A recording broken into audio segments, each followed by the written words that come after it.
Hello বন্ধুরা, welcome back to our channel. তো আবার একটা নতুন ভিডিওতে তোমাদেরকে সবাইকে ওয়েলকাম। তো অনেক দিন পর ভিডিওটা ছাড়লাম, ভিডিওটা অনেক দিনকার, তো এডিট করাই হয়নি, তো তোমাদের সাথে শেয়ার করা হয়নি। ভাবলাম চলো আজকেই শেয়ার করি। তো এই দেখো যাচ্ছি একটা পুচকুর অন্নপ্রাশনে, আমার মামা শ্বশুরের হচ্ছে নাতনি হয় সম্পর্কে।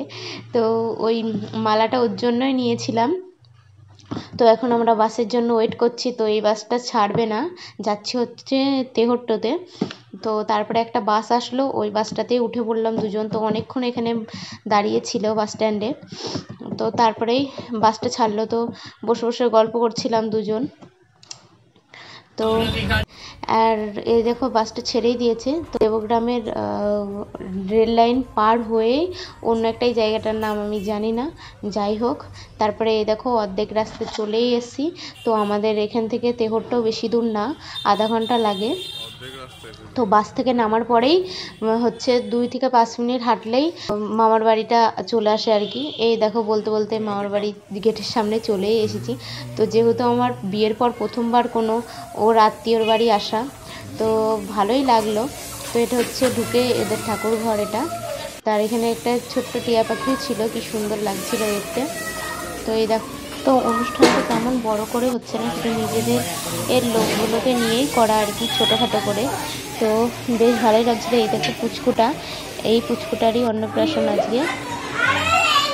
ফোনের দিকে খুব তাকায়। কি কি শোনা, কি কি দেখো কি ওটা, ও বাবা এই যে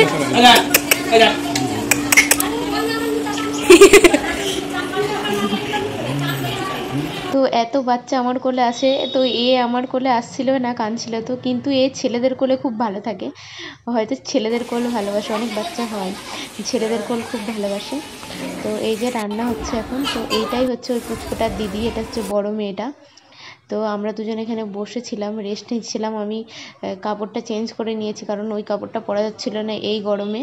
তো ওই জন্য একটা সুতিরের মধ্যে একটা শাড়ি নিয়ে এসেছিলাম, ওটাই পরলাম। তো যাচ্ছিলাম আর একটা মামা শ্বশুরের বাড়ি। তো ওই বাড়ি থেকে ঘুরে আসলাম, তো কারণ বললো যে মুখে ভাত দেওয়ার অনুষ্ঠানটা একটু দেরি হবে, ওদিকে সাজানো গোছানো চলছে। তো তারপরে মামা শ্বশুরটার বাড়ি থেকে ঘুরে এসে দেখলাম এখানে সব রেডি করছে এখানে। তো প্রায় হয়ে গেছে, আর বেলুনগুলো যেগুলো টাঙিয়েছিল সব ফেটে গেছে। ফ্যান চালিয়েছে, এই গরমে ফ্যান না চালিয়ে কি করবে। দিয়ে তারপরে এই দেখো সব রেডি হয়ে গেছে। তো বেলুনগুলো সাজিয়েছিল, তো ওই জন্য ফ্যানটা বন্ধ ছিল। পুচকুটার গরম লাগছিল বলে ছটফট করছিল, কারণ বেলুনগুলো এমনিতেই ফেটে গেছে, অর্ধেকগুলো আর কিছুটা আছে।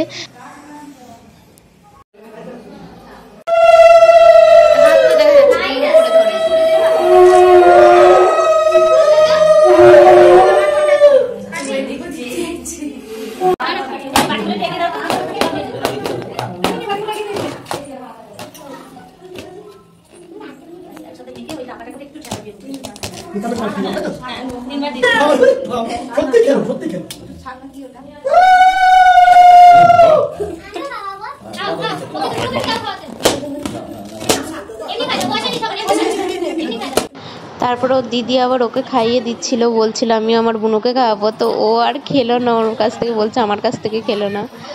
কি ভালোই মজা হচ্ছিল তখন। তো বড় হয়ে কি হবে সেটার একটা রিচুয়াল থাকে না, সব পেন খাতা সব কিছু দিয়ে দেয়।